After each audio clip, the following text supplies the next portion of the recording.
Selamat siang. Pada kesempatan siang ini, saya ingin menyampaikan eh, proses yang terjadi di sistem AC split. Apa saja yang ada di AC split dan prinsip-prinsip apa saja yang terjadi di AC split sebagai alat untuk mengkondisikan suatu ruangan. AC split sendiri itu terdiri dari apa yang namanya outdoor dan indoor. Outdoor dan indoor ini dihubungkan dengan pipa, ya, dengan pipa. Pipa-pipa yang ada adalah untuk beberapa ukuran pipa AC yang 0,5 sampai 1 PK itu seperempat dan 3/8 ini. Sedangkan untuk ukuran pipa AC untuk 1,5 sampai 2 PK itu seperempat dan setengah. Ukuran pipa AC untuk 2 sampai 3 PK ialah seperempat dan 5/8. Ukuran pipa AC untuk 3 sampai 4 PK 3/8 dan 5/8. Ukuran pipa AC untuk 4 sampai 5 PK 3/8 dan 3/4. Ukuran pipa AC untuk 5 sampai 10 PK ialah setengah dan 3/4. Artinya apa, teman-teman? Bahwa untuk ukuran pipa itu sesuai dengan tergantung dengan ada AC yang juga memiliki pipa yang berbeda juga. Tetapi ini pada dasarnya hampir sama semuanya untuk sistem AC split, ya.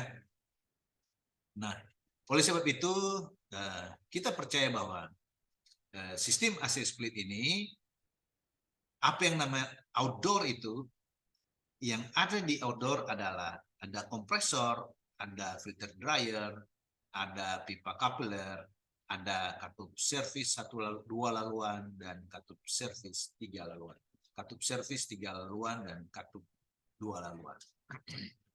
Yang mana kita bisa melihat bahwa prinsip kerja daripada AC split sendiri adalah dari kita cerita dari kompresor, ya, yang ada di outdoor.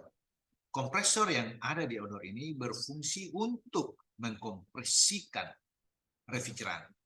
Refrigeran yang datang dari evaporator itu bertekanan rendah dan bertemperatur rendah dan dalam bentuk berupa uap. Setelah dia masuk di kompresor, dikompresikan. Nah, teman-teman, pada saat dia dikompresikan, dia masuk ke kondenser. Nah, di kondenser sini kita melihat bahwa gambarnya ini diwarnai warna merah. Artinya tekanannya menjadi tinggi, temperaturnya menjadi tinggi, wujud daripada uap tadi berubah menjadi cairan di kondenser sini. Ya. Nah, kondenser sendiri dia berfungsi untuk melepaskan panas. Ya, teman-teman, bagaimana dia bisa melepaskan panas ke lingkungan? Di sana digunakan untuk AC split kita menggunakan fan condenser, ya, fan condenser. Pada saat dia berputar, dia akan menggerakkan menyerap panas dari pipa-pipa kondenser ini lalu dihisap, dibuang keluar, ya. Otomatis temperatur lingkungan harus lebih rendah daripada temperatur kondenser. Sebab kalau temperatur kondenser lebih rendah daripada temperatur lingkungan, otomatis tidak akan terjadi perpindahan panas dan kondisi ruangan yang akan dikondisikan akan tidak sesuai dengan yang direncanakan atau yang diinginkan. Teman-teman, biasanya kalau kita melihat di sistem outdoor ini ada katup 3 laluan dan katup 2 laluan di sini.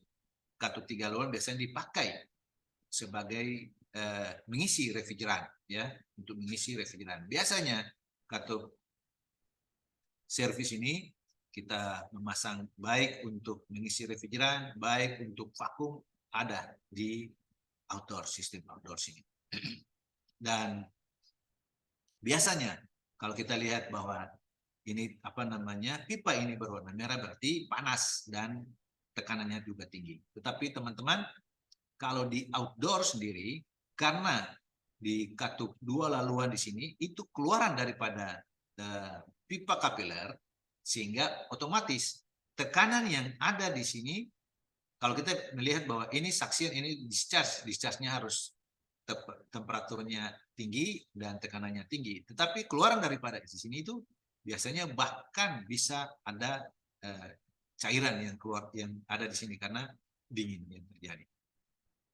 Nah, proses selanjutnya kita melihat bahwa di kompresor dan kondenser ini untuk sistem kelistrikannya adalah ada yang menggunakan satu kapasitor. Ya, satu kapasitor itu satu kapasitor yang berfungsi untuk menggerakkan fan dan untuk menggerakkan kompresor sendiri. Tetapi ada yang memiliki dua kapasitor, ya.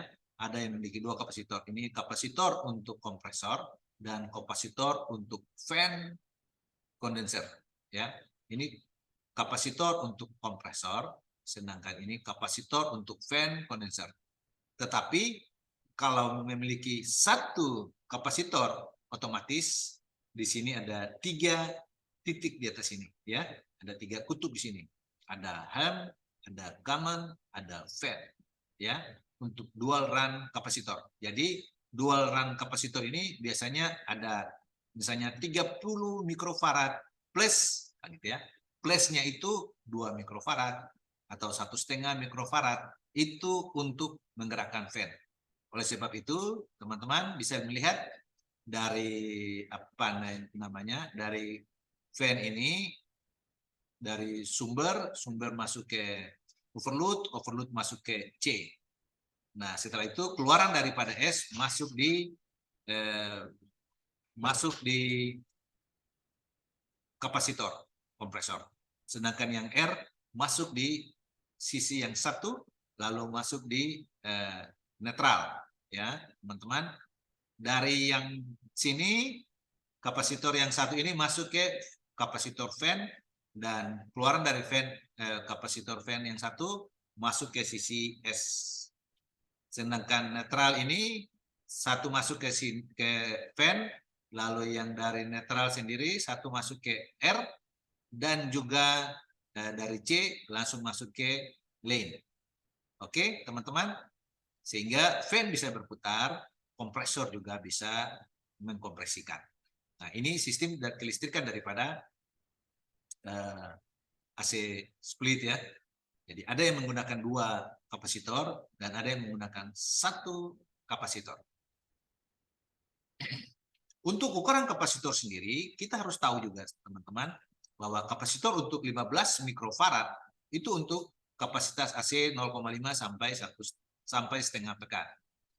Atau 0,5 atau setengah PK. Sedangkan kapasitor 20 mikrofarad untuk kapasitas AC 3/4 PK, untuk kapasitor 25 sampai 30 mikrofarad untuk kapasitas AC 1 PK.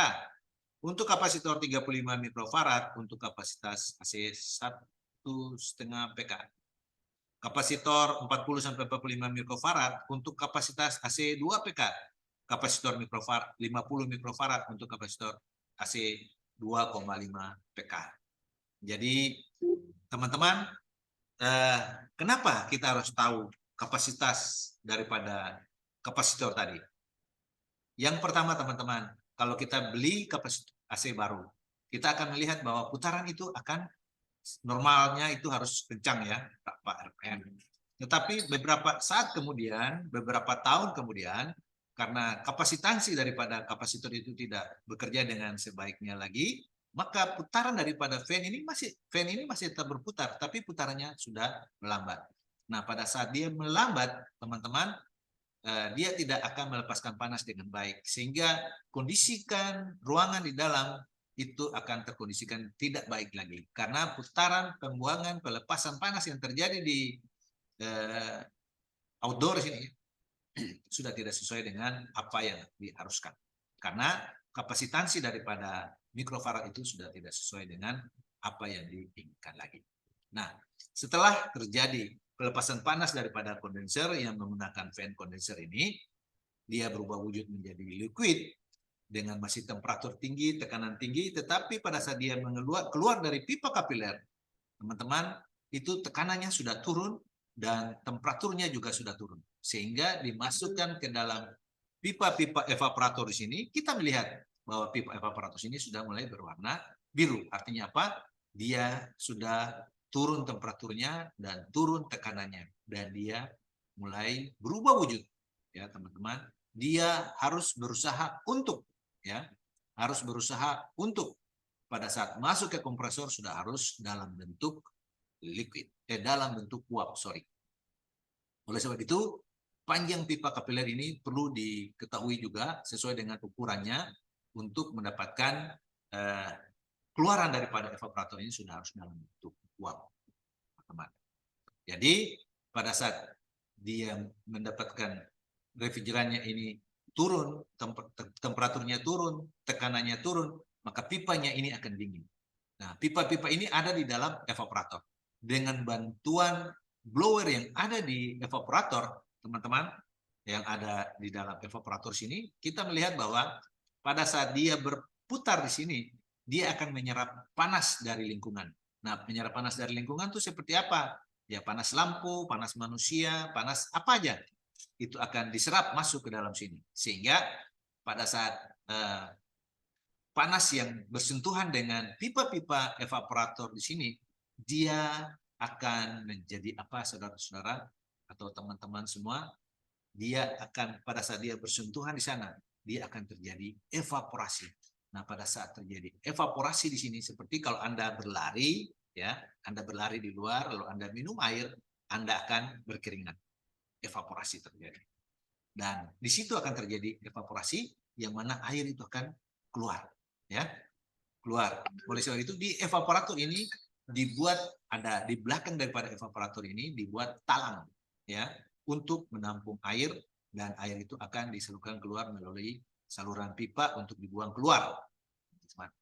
Oleh sebab itu pipa, saluran pipa atau evaporator sendiri di sini harus sering dicuci atau dibersihkan supaya debu-debu yang ada di lingkungan ini yang masuk ke dalam sini tidak akan masuk dan mampat di apa namanya talang air yang ada di belakang sini, sehingga kalau dia mampat berarti ada refrigeran yang ada air yang menetes di sini di dalam ruangan. Itu yang berbahaya sekali. Oleh itu sering-seringlah mencuci evaporator di sini.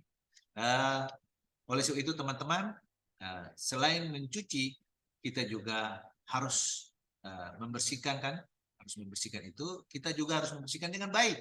Jangan sampai pada saat kita menyemprot dengan air, air itu bisa masuk ke dalam sistem kelistrikan, kontrol yang ada di evaporator. Nah, oleh sebab itu, pada saat temperatur yang dingin, tekanan yang turun, temperatur yang dingin di sini akan bersentuhan dengan udara panas. Nah, udara panas itu akan menjadi dingin dan akan dihembuskan ke dalam ruangan yang dikondisikan sehingga ruangan yang kita tempati menjadi nyaman. Bukan dingin ya, teman-teman, untuk menjadi nyaman. Nah, setelah itu refrigeran itu akan mengalir kembali dalam berupa uap masuk ke dalam kompresor dan siklus ini akan berulang kembali seperti semula. Ya, teman-teman. Oleh sebab itu, inilah penjelasan singkat. Kalau ada komen, saran, kita bisa komunikasi lagi di waktu-waktu yang berikut. Terima kasih atas perhatiannya.